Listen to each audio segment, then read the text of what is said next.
Hi team, this is my first build in public video. I've been thinking about building the software for more than probably 2 years at this point, and I'll be honest with you guys, I didn't know what build in public was at all. When I wanted to build this software, obviously I need to build it and design it, and then the second part is going to be marketing it and getting it out there. And from all the tools that I saw, build in public seemed to be the best way to do it, because what I don't have is a whole bucket full of money to spend on advertising. I don't have a 30-person team to social media market this. I've got my current team that I use for my staffing agency, and then it's me and some others who help me. So just being honest, kind of have no idea what I'm doing, but that's part of the fun. I wanted to share what we are doing and explain some of the stuff so you guys had a little bit better of an idea as I'm learning as well. So we'll get into what the build in public is in a little bit. And that's it. Just want to get you guys warmed up and ready to go. So I guess a good question to start off with is, who am I? So my name is Chris, and about 15 years ago, I stumbled on into the world of recruiting. I had worked in sales and consulting before that. No idea what staffing or recruiting was kind of at all. Did real well at it, enjoyed it. And about 4 years into it, I realized that I wanted to break out on my own. I loved the company I worked for. I'm still friends with a lot of people there, but I didn't enjoy the volume aspect of it, which makes sense for a large corporation. For those of you who don't know, recruiting is split into basically two giant worlds, where 80% of the agencies are going to be large giant companies like Adecco or Aerotech or Robert Half, and then all the rest are all smaller organizations, typically under 15 people or so. It's a very fractionated industry. And that really is one of the reasons why I liked it. So I opened my own agency about 10 years ago or so. We've had our ups and downs like most agencies. We are not a gigantic agency. Rather, we have a couple of recruiters, a couple of sourcers, and we do, okay. The problem is that I was never able to scale my company simply because it's an unscalable business model. Most of the larger companies now at this point have bought their way into being a larger company. So they've acquired other assets, acquired clients, and then stripped it down and then built it in to make a larger company. Whereas the smaller, so to speak, mom and pop companies like mine struggle to be able to scale, especially when we treat our recruiters as well as we can, paying them real salaries, giving them a commission, not doing 100% commission. I'm not knocking that necessarily. It just isn't the model for me and isn't the model for most of the people who work for me. And so we've grown, but over the years, I've grown very disenfranchised with the system that we have. It's amazing to me how everybody doesn't trust anybody. Candidates don't trust recruiters. Recruiters don't trust candidates. Clients don't trust recruiters. Clients don't trust candidates. Everybody doesn't trust anybody. And I think that's an insane way to run a business at all. So who am I outside of that? I am a father of two beautiful children, boy and a girl, completed the set. I live in Jacksonville Beach, Florida. I am about 5 miles that way to the beach. It's beautiful here. It's affordable. It is fun. It gets really hot in the summer, but I love the water, so that works for me. Who am I not? So as I said earlier, I am not a software developer. I'm not a programmer. I do not know how to do any of that. I am very good with understanding process and systems, and I'm very good with visualizing data. It's one of the key cornerstones I was able to build my company on, is how to visualize what we need to do today, tomorrow, next month, and over time. I'm also not a multimillionaire. I'm just a regular guy with the company. The reason why I think that's important is so that when you guys hear me complaining that we need money, I'm not, driving around in a Ferrari begging for gas, so to speak. We do okay as a company, but we are trying to convert one company into a second company, and that is a very tricky and expensive thing to do. I'm also not a social media person. I'm actually very uncomfortable with being in the camera. This is my 150th take probably, but I'm getting better used to it because this is important to me. So that's who I am. So if you're wondering what is RecruitNX, that's a pretty good question. I'm glad you asked. So I think before we address what RecruitNX is, let's talk about what a recruiting marketplace is first. There are a lot of different ways and websites that claim to be recruiting marketplaces. So I'm going to give you my definition, which I think is the most accurate from what I've seen, and I've really gotten this from other places.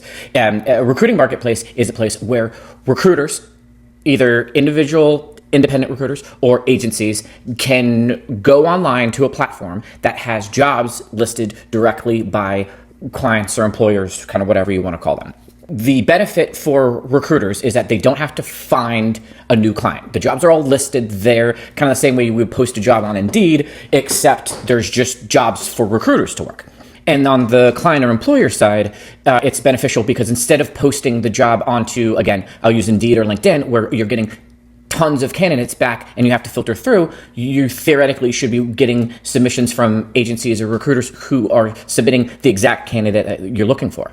There are several different sites that already exist. I'm not creating something brand new in that respect, and I'm not afraid to mention the competition. There's Bounty Jobs, there's Paraform, there's Recruitify. They're all a little bit different in their own aspect, but they all kind of have the same similar commonality where they allow and set up the platform to be recruiters interacting with clients for job postings that they need filled, but they all have one thing. They all charge a commission-based fee. And what that means is that it's like, it doesn't solve the issue of contingency at all. The issue of contingency is that there's all this work done on both sides and very little accountability, because at the end of the day, the client doesn't have to pay anything and the recruiters aren't committed to anything. So there's no real trust or accountability there, which you'll notice I say accountability every 5 seconds because it's important. With the platforms, the other issue that you have with the current ones is that it's very difficult to see what either recruiter or employer or the job is doing. So for my company, I built a series of metrics for my recruiters to be able to see for each job. I want to see how many people have we submitted, how many interviews have we had, how many interviews have gone to on-site, how many offers, and then how many placements. That is a key guideline metrics for my company, all staffing and recruiting agencies. But you can't see that from these jobs because they're intended to protect the employer for some reason. And I don't really understand why, but they are. So there's no transparency in if the job is going to move. And at the end of the day, that's what the most important thing for a recruiter to know, especially when working contingency. Is this going to move? Is this client going to hire if I find somebody? And there's no way to tell. So that's the largest issue with all of this. So what does RecruitNX do that's different? Well, first off, the fundamental idea behind RecruitNX is, again, surprise, accountability. And I believe that the metrics that I need to run my agency are the same metrics that independent recruiters need in order to be able to run their own business. An independent recruiter is running their own business. So they need to see how many people have submitted, how many people have interviewed, how many of those interviews have gone on sites, how many offers, how many placements. And they need to see that not just for them, but for everybody. Because then you get an idea of, is this client going to move? A bad job and a difficult job are very difficult to tell the difference. You want to know how you can tell it? You can tell by after they've interviewed, what's happening after that and why. Then you can look at it and say, this is a good but difficult job, and the client's going to hire. With the platforms that exist, you cannot see any of this information. Data is information, and information is power. And that's what I want to give recruiters.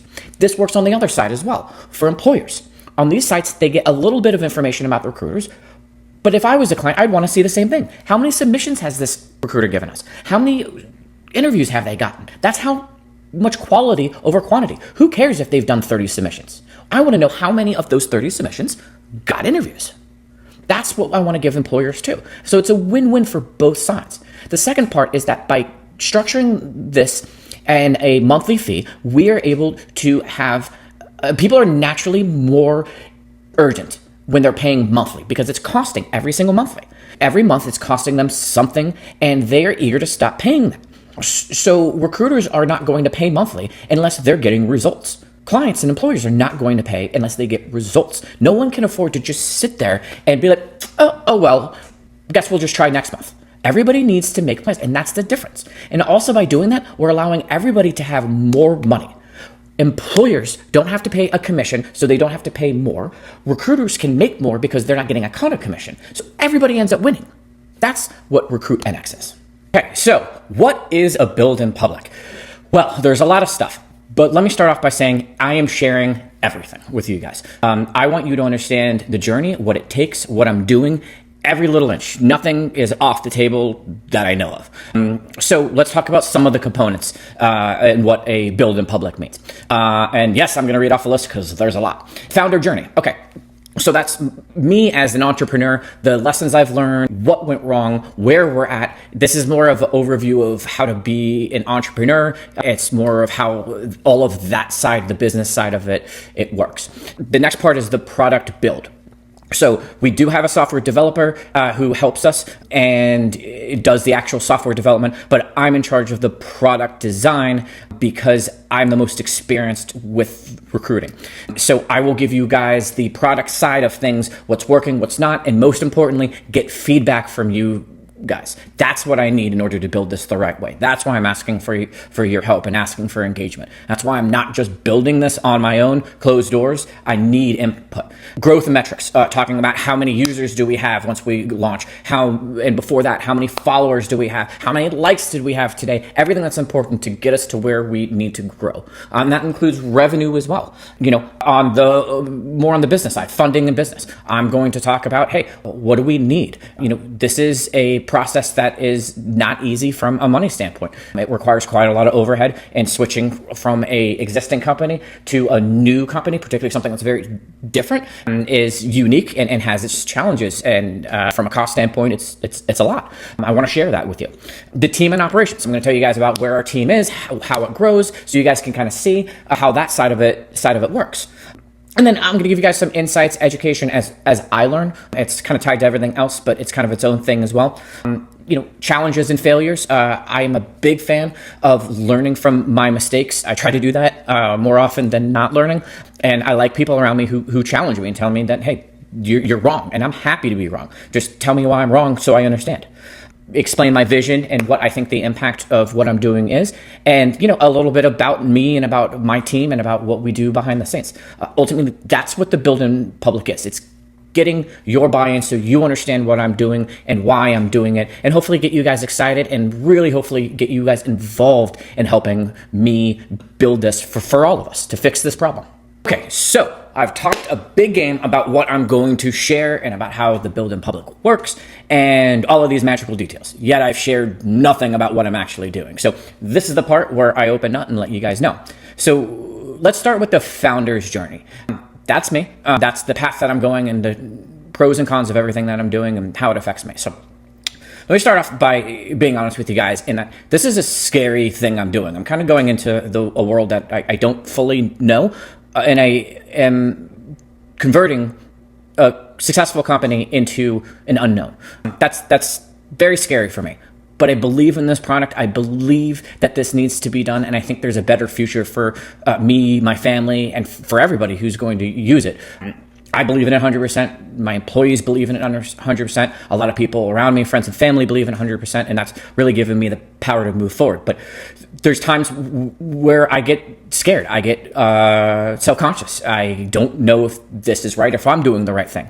As a CEO, it seems that you're responsible for the direction of what you're taking the company, where you're taking the company, and that can be a scary thing because it's at the end of the day, it's on you. And I take that responsibility. I take that accountability. That when there's a mistake, no matter where that's made, it ends up being on me. And sometimes I'm too tough on myself, but I think some of the success I've had is because of that. So I guess the next thing to talk about is the product itself. So where are we at? So we are about 80% done with the product development. Ultimately, what that means is that the entire infrastructure is built. There's basically database that's completely done. We've got the product working correctly. It's got everything that you would need to get in there to actually use as a recruiting marketplace. But it doesn't have all the features and the pizzazz and everything that I want yet because I don't have input from all of you. And that's not just recruiters, it's employers. Both are equally important to me and valuable in very different ways. So what am I doing now? So right now we're doing a heavy amount of testing on the product. And by the way, when I say product, I mean the software. And certainly what we mean by product, now that I'm in the know with the lingo.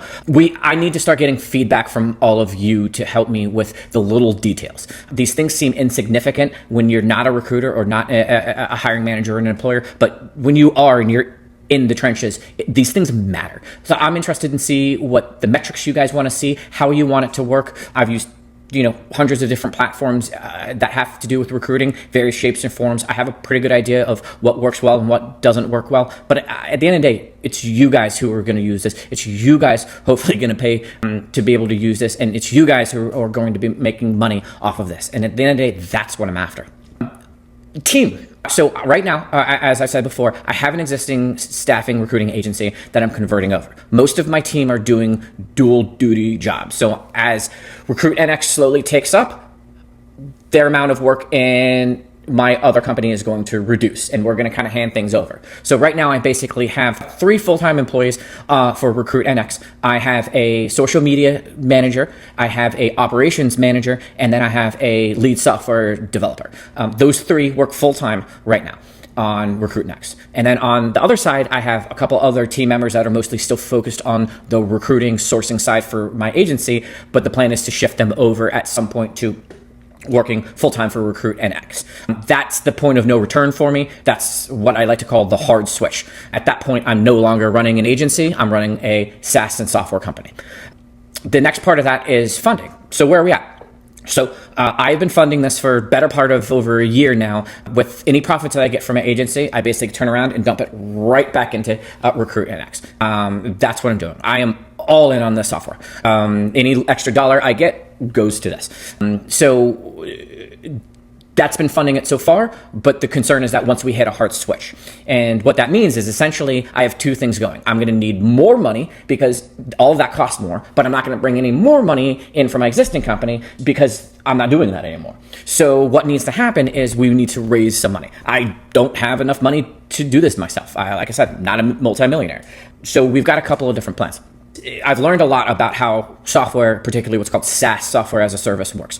And you guys all know the success stories, the Uber, Facebook, LinkedIn, all sorts of stuff, right? This is not that scale of a thing. This is a low-cost startup that has a lot of upside potential, but is not going to be a $50 trillion company. I have no thoughts. I don't want that to be. I want it to make money and work for everybody. That's really all I want it to do at the end of the day. So how do we do this? So you guys might know the term venture capital. That is not something that applies to us. We are small. These guys are looking for 10,000x return. They invest $5 million, $10 million, $30 million, and at some point they'll go public and make, $1 billion. That's not what this is going to be. So we're not even trying to get that type of attention. We don't want that type of attention. We don't need that type of attention. What we're after is we're after you guys. We feel the best way to do this is going to be short of a angel investor, if there's any out there. We need to do some crowdfunding. And the reason why is that once we go fully launched with the software, it will ramp up nice and slowly with revenue. But our expenses are still going to be here. So we need money until we get to this point of where then we're cost neutral. Basically, said in a different way, we need money in our money bucket until we stop losing money, because that's how software works. So we're going to crowdfund. I'm going to get into details more of that, but the reason why I'm pushing everybody to, hey, let's follow is to get us out there. That's the best way to get users and the best way to get exposure, the best way to crowdfund. We don't need $20 million. We need maybe, $200,000 at most, which is a lot of money. But in the grand scheme of things, it's not that much money. So that's what our plan is for funding. I'll get into details. That's scary. I don't like borrowing money. I don't like taking money from other people. It's an interesting concept. Some are fine with it. I'm getting used to it, but I will do whatever it takes to do this. So that's the status of the product. What's next and how can you help? Well, right now, marketing and exposure is what we're looking for. The more people that we get involved, the more input we can get, the better product that we can make. We are growing organically. What does that mean? It doesn't mean that we're just eating happy free-range chicken and eggs. What that means is that we're not paying for any advertising. So we need your help in spreading the word. Please, please, please hit like on the videos. Follow us on LinkedIn. If you follow us on LinkedIn, what we're going to do is in about 2 weeks, I'm going to release the first live product demo of RecruitNX. It's going to be available only for people who follow as a reward. We'll give some screenshots here and there, but the live demo will be only for people who are following RecruitNX on LinkedIn. So please do that, and then I'll share the next updates with you soon. We really don't know how this is going to go, but I know me and my team are putting in a lot of effort to make this work, and we really appreciate it if you guys would follow us on LinkedIn, subscribe to all our channels, and like it and share with your friends and your fellow recruiters and fellow employers so that we can get the exposure for us to all build this together. I appreciate your help.